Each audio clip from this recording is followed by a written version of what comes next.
Welcome to Better Circles, a podcast where we bring great people together to share ideas that are good for the planet. We're your hosts, Fiona Smith and Luke Phillips. Every episode, we sit down with our deck of conversation starter cards and talk about the things that are making us feel hopeful and inspired. For our first guest, we have Gemma Baxter. At the time of recording, Gemma was the pilot and trial specialist at the City of Melbourne. Now she's stepping up in the world. She's the program lead manager at MAVlab, which represents all 79 councils within Victoria. Hey, Luke. Hello, B and Gemma. What's up? Seamless. When Luke suggested having Gemma on the show, it's just like, oh my God, you haven't met Gemma? You'd love Gemma. She's great. I'm like sending people Luke's way all the time, like in an annoying. I'm like, go to Into Coffee or go to Into Carry and talk to Luke. So we are here today at Into Coffee and Into Carry. Before we kick off today, we would just like to acknowledge the traditional owners of the land that we are recording on today, the Wurundjeri people of the Kulin Nation. I've also just learnt that it's wombat season. Apparently the wombats go out and they're like bask in the sun around this time to like try and warm up. I want to be a wombat in the sun.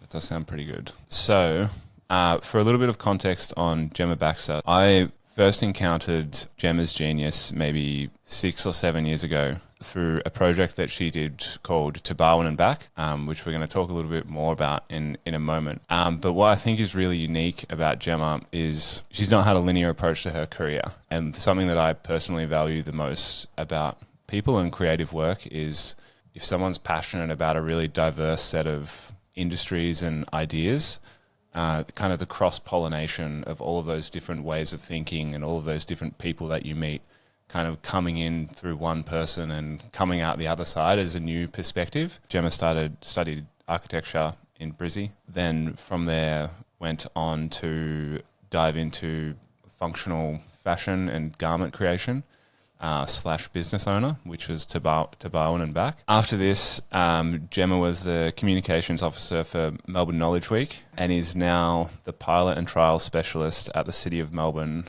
driving smart city innovation. So if we map out from architecture to garment designer to communication specialist to now total innovation gangster at the City of Melbourne, that doesn't really kind of tie together, but then the deeper that you dive on each one of those, and particularly I think the order that they're in, it kind of makes total sense because it's all ties together with this deep desire to do something positive in the world.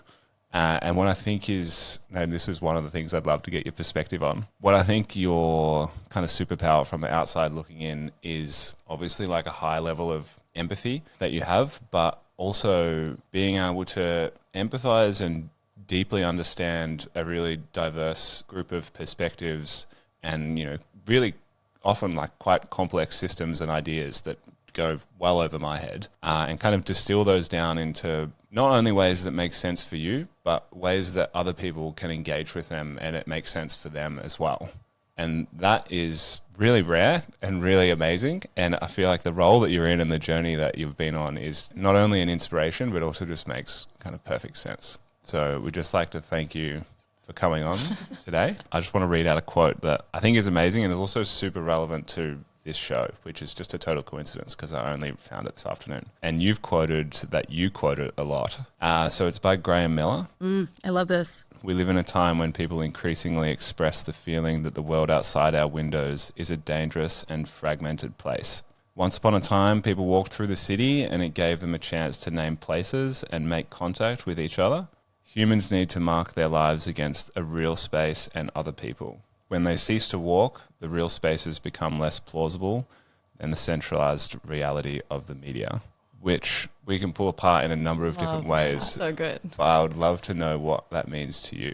This kind of came about through thinking about architecture and thinking about cities and thinking about our experiences of cities and cities as this potentially amazing space that could do so much for people that had very little or didn't have a great deal. So cities being places to connect or places to feel well or get sun or take public transport, and through like being in them and sharing and interacting, cities could be like thriving and amazing. And I think when you're new to a city, that journey you go on of like being the stranger and then like dating the city and then getting your spots and feeling close and having an intimacy with the city and then with people that you see all the time, like that's a beautiful journey. But also some people don't have that, those experiences. Some people feel quite distant, or they don't have connections in cities, or cities don't serve them. And I have this strong belief that cities should serve everyone. And I guess hand in hand with that is I was living in Shanghai, and it just felt like a really big, overwhelming space. It was in between studying my bachelor and masters of architecture. And when I got a bike, it became this kind of like ticket to getting to know the city and getting to form an intimacy with the city and being able to move through the city in a way that was efficient but slow enough so I could stop at any point and get off and engage. And so the bike then became this like, it was like a super connector. And I felt like everyone who was going down underground and getting on a train and appearing somewhere was missing that ability to trace where they were going and how far they'd gone and what the outside temperature was like or the weather. And so, yeah, I just felt like bikes could be this potential catalyst for a lot of things. And so that's kind of why I think in architecture, when you're designing cities, you're thinking about transport systems, but it wasn't at that stage when I was living in Shanghai that I thought I would go into designing garments that would try and motivate people to cycle. But I definitely experienced that the bike was like this magical thing. Have you read David Byrne's book, Bicycle Diaries? No. David Byrne of Talking Heads. Oh, my God. So he the shoulder pads. Yeah. Sorry. Yeah. He travels with a folding bicycle. He tours. What? And he whenever he gets to a new city, he unfolds his folding bike and he goes for a bike ride. He's written this book and it's beautiful. He's such a dude. And he talks about like cycling through Jakarta. You know, amazing. And it's like he's just got off a plane. You know, you hear from from musicians who tour or anyone who does a lot of travel, how completely disconnected you can end up with. Absolutely. With where and you it's are. his bike as well. So he's already got that relationship with this thing that he trusts and feels good on. But then he's immediately at that human level with the city at that pace. Yeah. In tune with it, kind of, feeling it out, like the buzz or the rhythm or the sounds. And that's amazing. How romantic. Yeah, it's a great book. So good. After taking us on a little bit of a digression with the quote. Yes. Me. Love the quote. I'm glad you connected with you. It is good, yeah. Rebuttal or additions on... Fact check on Luke's intro. I think it's important to add that there's like a big chapter in my life where I worked in hospitality for like 8 or 9 years when I couldn't get a job as an architect, or I did and then it wasn't fitting and I stopped and I wanted to create my own business. And hospitality, working in a local cafe and working in a bar at some stage and also being a babysitter were really good, just humble experiences of the city, meeting people. And I honestly think that like hospitality and all the people I met through doing that and getting to know Melbourne and I think that was a big chunk of my experience of being able to relate to people and being able to empathize and kind of being in a service industry. I wanted to go into architecture because I wanted to do things for people, and then it didn't do that for me. But being in hospitality, you do things for people all the time and they feel grateful and you connect with them.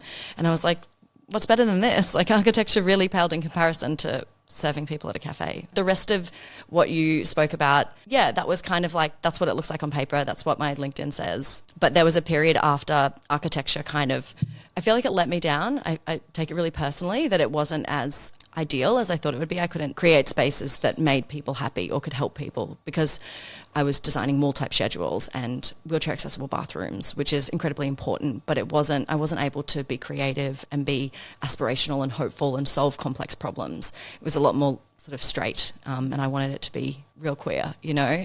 So I left architecture. I felt like it let me down. Do you think that that's changed, or do you think it will change? I think that our industries are becoming more multidisciplinary and overlapping. I think hopefully architects no longer think that they have to be a certain way and that these like old school, this is how we do things, that architects are now creating data systems that ingest information about sentiment in the city, and they're working with urban planners and anthropologists and other designers. Whereas I think architecture used to be a really straight discipline where this is the practice of architecture. We do this. That's not done, you know? So maybe it was different at the time. And also maybe the experience of being like a young female who didn't know how to advocate for herself in an industry that was largely male dominated and a lot of old dogs. Yeah. You hear that similar story a lot because so many industries, like the transition towards sustainability, circular economy, a lot of the times, a lot of systems need to change, but probably what needs to change first is the culture. And it's really exciting to have conversations with younger people, talk to them about that. It's like, what's a field that you're interested in? And then sometimes you don't even need to have the field. This can be kind of the driving force, because every industry needs that kind Same skill set, same passion. Yeah, that change, innovation, and it kind of embodies in different ways depending on what industry. But yeah, I'd say architect would be up there. Yeah. I was studying service design in the COVID lockdown when I was working at City of Melbourne, and service design is such an exciting industry because every kind of, as you would know, every kind of workplace could deal with systems thinking and service design and design research and asking or finding out what the problem is before you jump to solutions mindset. Young people these days, I think, are more aware that they can have those soft skills and not have to have a discipline that they focus on, like a technical, be in engineering or be in whatever. If you can have leadership and change management and collaboration and be able to do research and all of the things that make you a collaborator and a good person in a team, you can thrive in any industry. And I think those sorts of skills have enabled me to jump between any industry, even though I didn't know anything about smart cities or sensors or data analysis. Working Preaching to the choir. in that world. Yeah. Sometimes it's like I'm starting a new job every 3 weeks to 6 months, and it's always a totally new industry, and it's like my favourite thing. Yeah. One thing that popped up when you're talking about the contrast between working hospo and architecture is your kind of positive feedback loops as well. Yeah. So, take a building, let's say it is a positive project, and then it's 6 years down the track or whatever that it's actually finished. Whereas you make someone's day by giving them an extra cookie on their side of their coffee. It's like those little kind of short-term wins in the space of sustainability, I think, are really important as well. I think I probably mentioned in one of our circular club hangs, but one of my favourite books is Elaine de Botton's The Pleasures and Sorrows of Work, which talks about the distance we are from the thing that we output that people consume, and the closer we are to that thing and we're able to see the impact and how that makes someone feel, the better our sense of value is and the happier we are. So like, the person in the bakery that bakes the bread and then hands it over and sees the person who's happy versus the guy who delivers the Amazon package, that's disconnected from the person who created it and disconnected from the person opening it up and just kind of a cog in the machine. So if we can all get closer to the person who's consuming the thing we made, I think we'd all be happier, but it requires a lot more smaller systems and a lot less of the mass production stuff. I love that. Yeah. We've got a bunch of cards, and because you're our guest, Gemma, you get to pick which one you want to talk about first. Maybe imperfect progress. Love that. Yeah. All right, so imperfect progress. The climate movement needs billions of people making imperfect progress towards lowering our collective impact, not a handful of people doing everything perfectly. So the question for this one is, what imperfect progress have you made recently? Imperfect progress.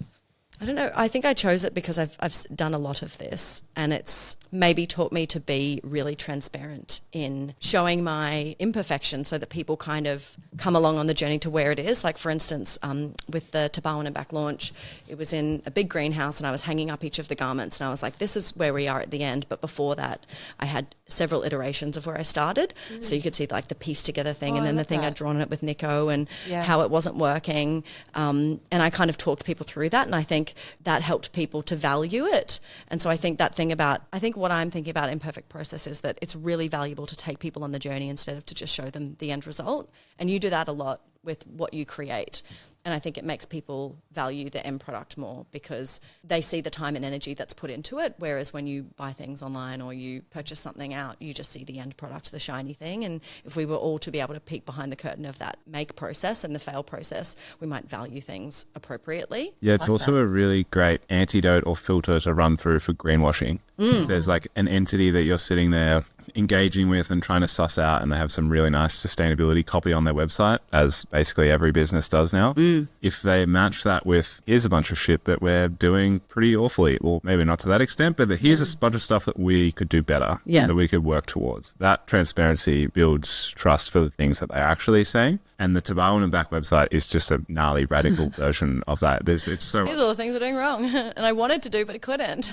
But I'd say proportionally, there's a small part of that vulnerability that's like, this isn't exactly what I intended it to be, which is everybody's creative process. It's just you're actually mentioning it. A lot of fatigue in my copy when I read it back. I just sound so tired and so knocked over from so many hard things. You could tell she's like, the wind's been knocked out of her sails. I think you actually say that, not specifically with the sales thing, be like, I'm exhausted, but I'm really proud. And you should be. That's cute.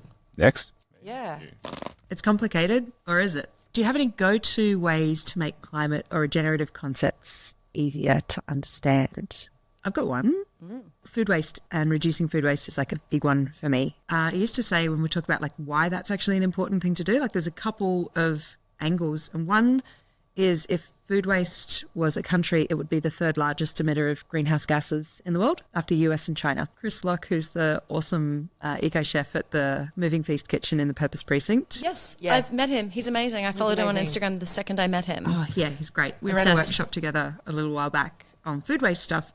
And he said the emissions from food waste are as big as the entire aviation industry. It's disgusting. And then he said, and we're not going to be able to just shut down the aviation industry. But look what we could do. Project Drawdown says that food waste is the biggest individual impact thing, because anytime you get really caught up in like the system really needs to change, it's like, oh, actually there is something that's at a household scale. The majority of food waste is actually in households. It's really big and it's possible to make changes there. I love it. He made so they've saved something like a ton of food waste in 7 weeks at the Purpose Precinct. Yep. And he had made this amazing banana jam and put it on like a lavash cracker made with like old bread and water. And like this, and I was just like, this is amazing. Yeah. Food waste, I'm so excited about at home, and I always talk about it with anyone that's staying with me, because I'm so passionate about like not having anything go to waste, and I just get so excited to like blitz things up and make weird and wonderful, like moldy pear and, it wasn't moldy, but pear and meatballs and stuff. I love totally. food waste though, it's amazing. Yes. Yeah, It's there's such an so much opportunity waste. area. So much opportunity. Yeah. And so much of a reframe from scarcity to abundance. Yes. Yeah. Not It's like, not oh, that deficit, stuff's it's all no growth. good. It's like, that stuff's all Yeah. good. But there's something that Damon Gamo says a lot, and I think a lot of people say it now, and you might even say it, is that like we have all the answers, we have all the innovations, or at least we have opportunities to like change all of these things, but there's a disconnection and there's this like fragmented, like we're all trying to be heroes and all like burning out trying to make a difference with the power that we have, but there's no like broad connective tissue where we can all sort of share and I mean there's lots of collective people doing amazing things and a lot of hopefulness and a lot of young people who are thinking about this, but I feel like if there was just a little bit of I don't know what it would be like, a connection between all these things that are happening that could bounce off each other, and maybe it's just like better layers of governance or better rewards or something. Part of our intrigue or hope for this podcast is to try and find some common ground between people that have different understandings and different language and different jargon, because everyone is kind of going off and, like you say, burning them out in their respective industries and doing really, really great work. But, you know, I was chatting to someone that's really amazing just this morning, and I mentioned behavior design. I mentioned behavior change. And they're like, what's that? Yeah. And I was like, that's so wild, because, you know, we were all so exposed to it every single day that you just assume that that's the norm. So I think it's language and how it's communicated, I think, has a lot to do with Storytelling. that. Yeah. Which was an unintentional segue back to your superpower that I mentioned earlier. What? Your ability to... Oh, yeah. Thank you. Sorry, it was a pleasure listening to you talk about that, because I often say that that's what I do. I'm like a translator. I can like look at something really complex and translate it to a multitude of audiences.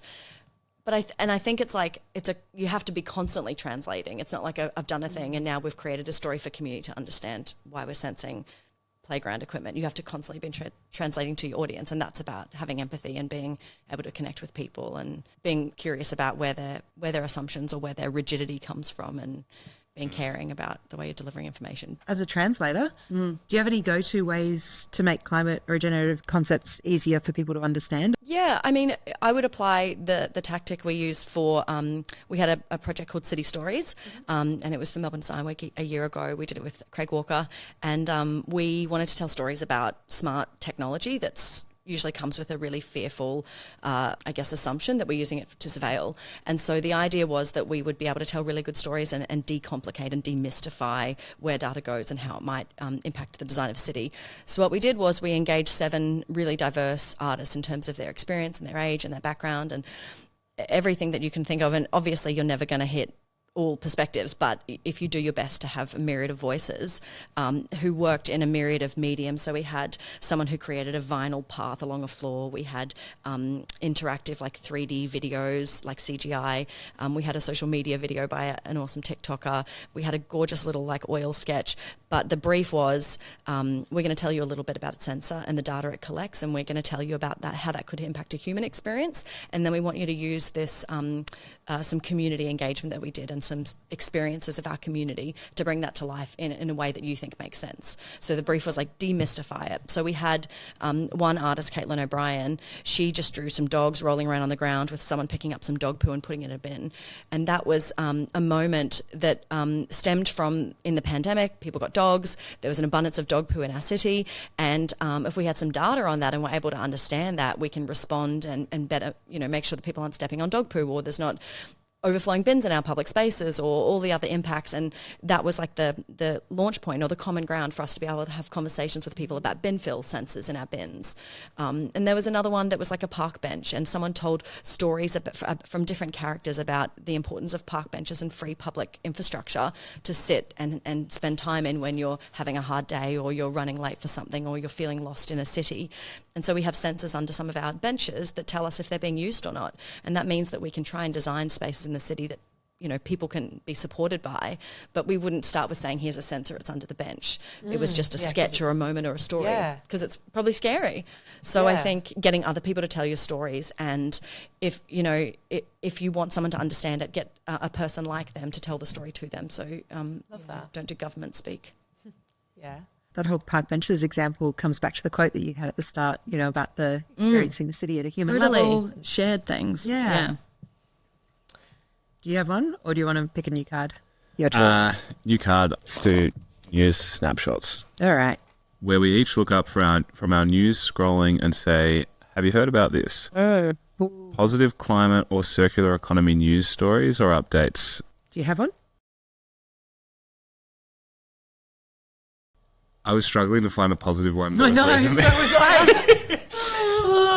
There's a lot of bias towards the bad stuff. So when I first started my kind of journey trying to bring value back to waste materials, I always and still do have the shoe as kind of the holy grail of problems to solve for fashion waste, because it still sits within the umbrella of fast fashion, but it as an object is designed so well. It's the classic example of how some of the Industrial Revolution that was very, very smart and very, very clever, and it just really misses that key piece of criteria around what does the planet do with it after the use is finished.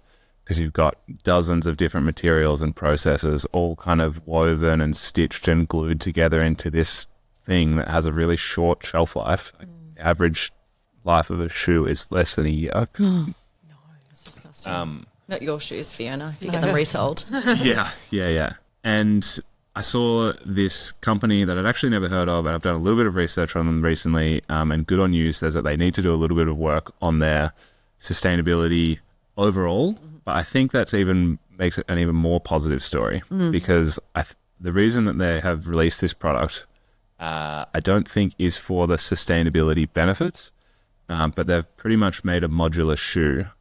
So like the sole, there's sort of 3 or 4 parts that all kind of wrap together. So there's the obvious benefits of you can customize it and swap them and change them and all of those kinds of things.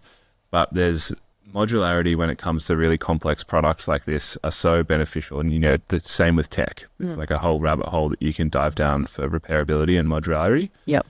But it means that you've got less materials per part. So you can repair it or you can potentially recycle it afterwards. You don't need to replace the whole thing if one part breaks. Like we're all pretty familiar with like a Keep Cup. They do really well at just like sending one part back out. And the fact that they're selling that as something that's kind of cool rather than being this like sustainable innovation. Yeah, like take one for the team, have these shoes that are better for the environment. Totally. You might hate it and not look cool, but it's good. Yeah. And the benefit of it is that it does look truly unique. Like it is a representation of the thought that has gone into it. What's it called? Do you remember? The brand's called Camper, I can't remember what the name of the What? shoe is. Are they campers? Yeah. Oh my God, they're like my favorite. They're so cool. Right. Okay, go campers. Go Yeah, campers. super They cool. look sick. I wanted to buy them straight away, but I couldn't afford They're a bit pricey. Yep. Awesome. It's a great story. I mean, the idea of like repairable, not quite modular, but repairable shoes. We have a mate who studied traditional shoemaking, quartz-weaning in Italy. The first bit, which is 10 months, apparently it's 10 years before you're truly qualified. Just like apprenticing. That kind of makes me want to do it. But his whole thing is that these traditionally made shoes, you know, basically are made in this, that the sole is stitched on and it's all like, you know, the way everything's done with materials. Anyone else who has studied the traditional way of making shoes you can take them to them and they can be like, oh yeah, you know, if you're like, oh, the heel's worn out, Speak the this sole's worn out. language. And they're like, yeah, I can fix this. It's modularity, but it's more like because it's it's common language. Universal language. Yeah. Yeah, yeah. That's beautiful. I know. It's very Slow. going back. Yeah, when you talk about the Industrial Revolution, like back to the old ways of doing things, but also that pair of shoes, you would just have it for a really long time and you'd keep getting them repaired because they would have been super expensive straight off the bat. And imagine your emotional connection to that pair of shoes as well. That's, you know. Yeah. What's the ship called?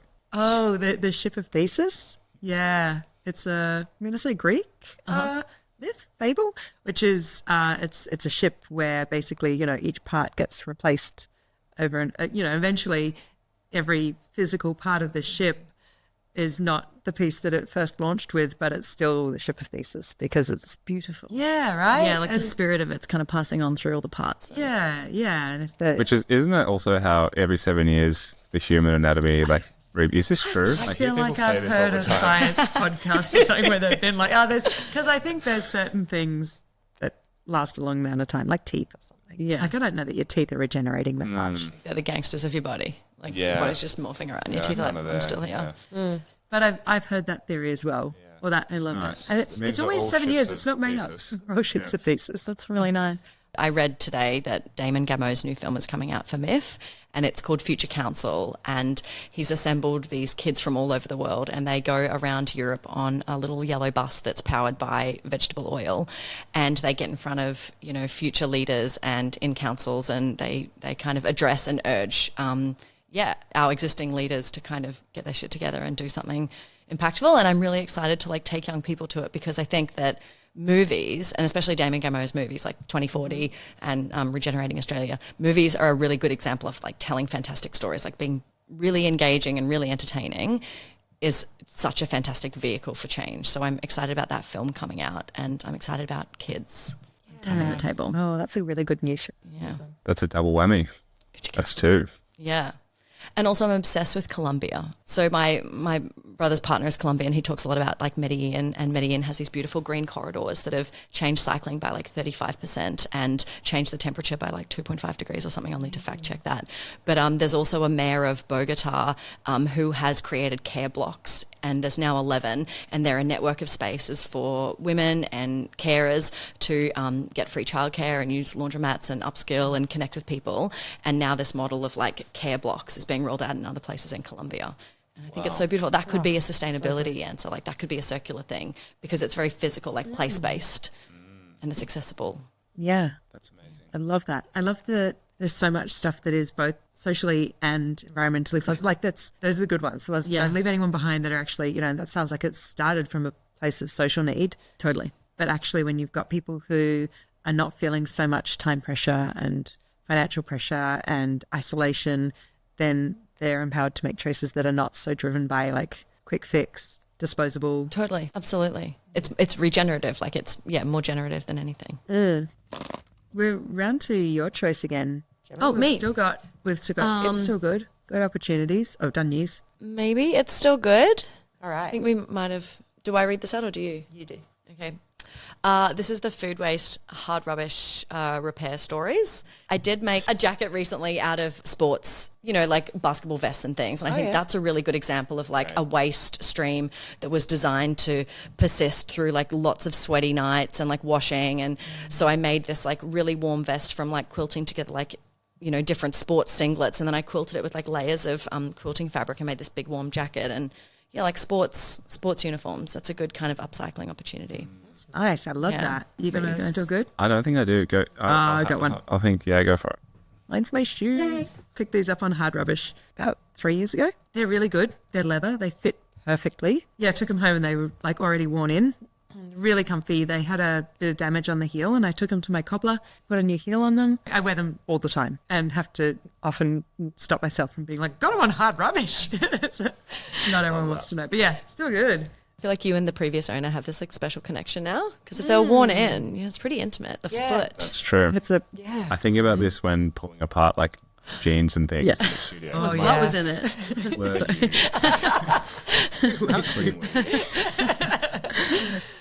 Yeah. Oh yeah. I don't know if it's too good story, but I do have a what's the Your name whole of the life ship is again? it still good story? Yeah, it is. Yeah, I mean we do a lot of like bringing value back to stuff that people have thrown out. But what's the name of the The ship? ship of Thesis. The Ship of Thesis. I told Fee this story the other day. We bought my dad a pair of sunglasses back when Arnett's were a thing. Like in Yeah. surf and Yep. skate shops. Like I grew up in country Victoria. They were exactly like that. Yeah. Yeah, that was the one. I know the shit. Yeah. And he had them for like 10 or 15 years. And over that 10 or 15 year period, he had replaced the lenses, obviously, because they got broken. Amazing. But at some stage, he broke the frames, but not the lenses. And bless. so they sent him new frames. And so Popped him out. 100% totally new. Yeah. Like none of those glasses that he initially had. And he obviously had such a deep connection with them because he has been wearing Dunlop volleys for like 50 years now. He just like, he finds what works and then he just sticks with it. So he's like, these are my do or die sunglasses. It's I'm wearing them uniform. until I'm dead. Yeah. And then the dog ate him. But What? we love the dog. Sustainability criminal. Yeah. Oh my god. So I guess it's not still good now, but it was. No, that's a sick story. Yeah. Love that story. Well, we'll ask Gemma this one. Tell us about any good opportunities that you know about. There's a couple. City of Melbourne do these community connection or neighbourhood grants, and I think that circularity and solving problems together in communities is a really good way for community to connect. And so whenever someone's talking to me about like a waste issue or a food issue or a bugbear, I'm like, do it with a group of people. So that's a good, I think it's like up to $2,000 we can like, if you've got an idea, you can get people together for a weekly planting session or a walk around to pick up litter or whatever that might be, which I think is cool. Also FB Ideas is based in Fisherman's Bend, and it's a big grants funding program where you can have an idea that is either about sustainability or diversity or innovation, sort of futures thinking, and what they're hoping to do is sort of catalyse innovation and grow innovation in Fisherman's Bend so that as it changes over time, there's this sense of place, like it doesn't just appear, so they're sort of small interventions, and there's lots of like areas and spaces that are vacant, so how can we put like an artist studio or a community space or a market or and there's lots of really exciting grant money available to kind of pitch for that. And we just closed our Fisherman's Bend Innovation Challenge today, which was called a regenerative city.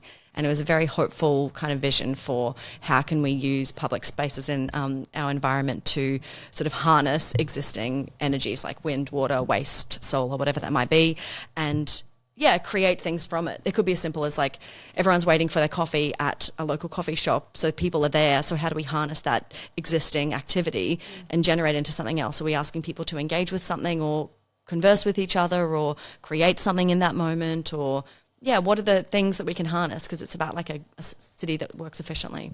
Maybe that comes back to that quote as well. Like if you're not connected to people, there's a perception that outside of your little bubble things are scary, but those things really break through. Absolutely. Yeah. I want to create like a newsletter in my like neighborhood, like in my apartment, but I'm like worried that like I'm overly friendly and I want to like give people food and like share things with them. Like that's the most sustainable way, right? If you're living in an apartment block and you can share resources or borrow eggs. Yep. But like I don't want to be the weird one that starts it, but maybe I'll just like start it and like Someone's write gotta it. start And it, someone's yeah. going to start it. I'll do the zine, just leave it on people's doorsteps. I love that. Interesting. You're having ideas for new projects, aren't you? Yeah, I it's just see just your like- cogs turning. My brain was just diving down a little bit of a rabbit hole on it was something that we chatted about at last week's social impact meetup. We had Morella from Mech Studio in, and I mean, it kind of ties back into the camper thing, how they're not really pushing the like sustainability aspect of things. So the expectation for that product to be sustainable is low. So there's a lot of opportunity from a brand or a business's perspective to go above and beyond those expectations, assuming, which we like to, that most people align with those kinds of values. The impact it's not enough. You can't build a business off the impact that you're doing. Well, it depends on, that's actually too broad of a statement to make. But if you want to target like a larger portion of the audience, then, you have to lead with quality. It's just unfortunate that the impact or the sustainability or whatever it is in the consumer's eye and my eye as well, I've recognized this happening to me. You just assume that it's lower quality because you're like, oh, well, there's only so much effort that someone could put into something. And if they're putting all the effort over here, they couldn't possibly be making the shoes as good as they were over here as well. Yeah. So it's just this kind of like negative perception that happens in the way that we engage with brands. And also, like when I was doing Tabana back, I was like, what's my like elevator pitch? And when you're doing anything in like a circular space or like in an ethical way, the story is really complex. And it's really hard when people ask you to like simplify it because you're like, wait, have you got an hour so you can sit down and I'll tell you about all of the things? Yeah. And so I was like, well, I don't want to lead with sustainability, or I don't want to lead with ethical, or I want to lead with like, let's have a fun hoon. And then like everything I do is of course considered, but then you bear the risk of like not being attractive, or people can't find you who want an ethical or like a circular or a good, product. And so it's that like dance you do between being like zero waste or circular or having the stamp of like good on you versus like, so I think it's a really interesting thing, the idea of like branding and how you describe yourself. Like good wrap, the plastic potato wrap it's got the word good in it, but it's just like sexy branding and packaging and great wrap. Sorry, not Great good wrap. wrap. It's great. My bad. Wrong superlative.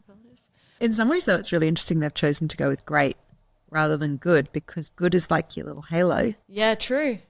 and great is like, this is the best one. Totally. That's great. So this one is, who would you name a sandwich after, or who would you name a sando after? So Luke, if you, I don't know, had a cafe with a rad sandwich menu, you've named all of your sandwiches after people, but who's the person that you would most want to name a sandwich after? So many, too many. We don't have enough sandwiches. You don't have enough sandwiches for people. If we could, we'd just name all of our sandwiches after this person. Her name's Jane. I don't actually know her last name. So Jane walked into our cafe 2 years ago. I don't want to put a number on her, but she, maybe needs an arm to walk up the step to get in. She's getting on in her years. And she was holding this really nice, like beautifully crafted tote bag that had these really nice straps on there. And she was kind of, all excited, and came in and sat down, and we had a coffee, and because someone had introduced us to her. And it turns out that she's the definition of punk. When you'd walk past her during the street, you would have no idea. But what she's been collecting she collected rice bags. She's been doing it for 30 years, and 2.5 of these textile rice bags. It's like similar to a calico, not like polypropylene ones that we're familiar with. Cool. She collects them, all of her friends collect them, and then she pulls them apart, basically stitch by stitch, and 2.5 of those turns into these tote bags, which is great. And she's been doing it for 30 years. She's numbered them all. I think she had like number 1,000 with her. And I was like, what are you doing with that one? Do you reckon I can buy that? And she's like, no, this is mine. Wow. But where it gets even more wild is all of the stitches when she pulls apart the rice bags. So she noticed them on the floor. So she kept all of the singular threads and then spun them back into a yarn and then knits dishcloths and gives them to all of her friends. Jane. This is a high bar. Deserves a sandwich. Yeah. Oh my God. And so she gave us the dishcloth. We've got it framed downstairs. Oh my God. In the cafe. Got to check it out in the cafe. It's so sweet. She also gave us 3 packs of seeds and the seeds were in bags that were folded up from the Greens political pamphlets. Oh my gosh, she's amazing. I love Jane. She's great. So she's OGU. Sorry. The conversation, she was literally like, I'm passing this on to like you take it from here. The torch. Oh, Yeah. wow. She was like, she came in a bunch of other times. She's made, I haven't seen Great it. power comes great responsibility. Yeah. But she was like, we've been doing this for ages. I'm so happy that there's all of you people that are kind of like younger and, you know, working towards it. Really, really great. Should have just had this as my good story now and getting all excited. But yeah, from them, we pretty much, it's like a, you know, what would Jane do? Like, if they're ever making like a business decision or something, it's like, well, you know, Jane didn't let the thread on her floor like make its way into the bin, and she went to a hell of an effort to bring use back to it. So she's our North Star. She's also the name of our broccoli sandwich downstairs. Does she know this? Have you told Jane this? Or are you real coy around Jane? Like, whatever, Jane. We don't care. Get out. Cool. Yeah, sorry. She walks in the door, looks like she's here. Hey, Joe, what's up? Don't serve her straight away. Play it cool. Yeah, she's so good. She's such a badass. No, I haven't seen her for ages, and I don't have her contact details. I think we could probably get in contact with her, but yeah, we'd definitely let her know. Is there anything else you wanted to? Gemma, is there anything you thought we should have asked you when you were like, oh, yeah, I'm going on a podcast. Can't wait to talk about this. You know, I think I don't have like a hero story. Like, I don't have like one thing that I'm about. And I think I sometimes feel like sad that I'm not like a master of anything. And so I think I was a little bit like, what would be my exciting thing that people are like, oh, she's that person, or that's a cool thing that she did. And I think I was feeling a little bit like, yeah, imposter syndrome. Like, would this be... But it's just really nice talking to you guys, and I think it's nice to consider myself as like having a skill that goes through all the things I've done, even if I haven't done one thing. Thanks for having me. There's a lot of talk about like, you know, product market fit in the marketing space, and this guy Chris Lockhead thinks about it as like problem market fit, and it doesn't have to be necessarily market fit, but the distinction is like you're not trying to fit the outcome into the system, you're governed by like an overarching problem, and I feel like, you know, looking at your journey in closer detail, it's all the same idea. Like you're still on the same path. It's all kind of progressing and tying together and getting better and better. It's kind of this really beautiful journey. So maybe, hopefully, when we're I'll get you to speak to my mother. 1,000 episodes What are you doing? in Yeah. 10 years, we'll check back in and you've done your shoe apprenticeship. Yeah. Yeah, I want to do stuff on like unpaid care work and like the economy and, you know, Care just blocks. that small problem. Yeah. Care blocks. Care sound blocks. Amazing. Yeah, bring it to Australia. Yeah. Bring it to Melbourne. Well, you're in the right place. City of Melbourne. Yeah. This can be the first care block. Can I? Yeah, I'd love to. Also, if we need to go to Colombia for some market research, Yes. That'd be so good. Wow. Thank you. Thank you so much. First guest, so great. I guess one of the things we're going to try and do with this is like invite someone on each week that's going to be a co-host, and like you've set such a high bar. It's like, this is so good. It's such a good chat. We are going to end every episode by just inviting Brian Eno onto the podcast. If you'd like to come be a co-host, another person Luke has named a sandwich after. I don't tell him. He's probably listening already. Cool. It's a life goal. I have a t-shirt. It'll happen. I was Stairs thinking open. about mentioning it as a comparison for like people that I admire when I was doing your bio intro, because he's a really good example of like multiple different passions and like deep understandings of different worlds, Amazing. bringing them together. Like, what are the similiarities with this person and Brian Eno? Oh my God. Yeah.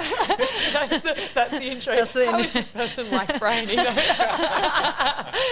That's great. Could just make like a graph of that. Like, Oh, that's so good.